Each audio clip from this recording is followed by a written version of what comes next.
Ready for the experiment today? Our experiment today is baking soda and vinegar balloon experiment. Okay, listen now. Okay, what we need in this experiment is vinegar.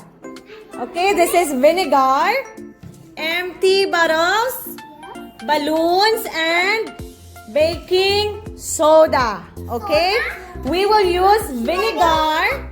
We will use vinegar and baking soda to inflate our balloons. Okay? We make these balloons big. Okay, now it is small.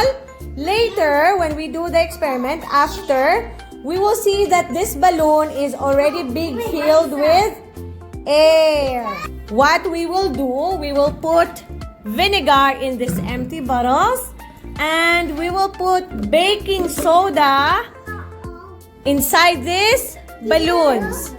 Okay? Okay, now we are done putting vinegar in the bottles. And then we already put baking soda here inside the balloons. Okay? And then we will attach these balloons here. Now we are done putting them here.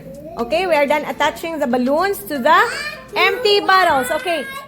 Now, we will start inflating them. Okay, what we will do, we will drop all this baking soda in the vinegar. Okay, very good, Anisha. Look what happens to the balloon. Amazing. Through it all. Okay, the balloon is inflated now.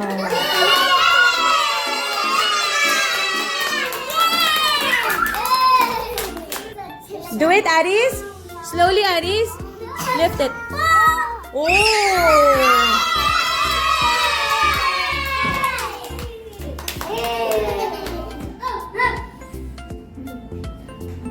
All of it, yeah, like this.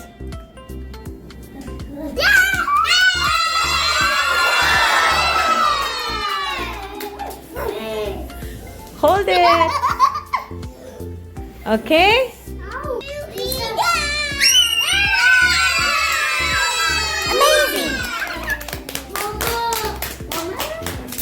You're happy with the experiment? Yes! Are you happy?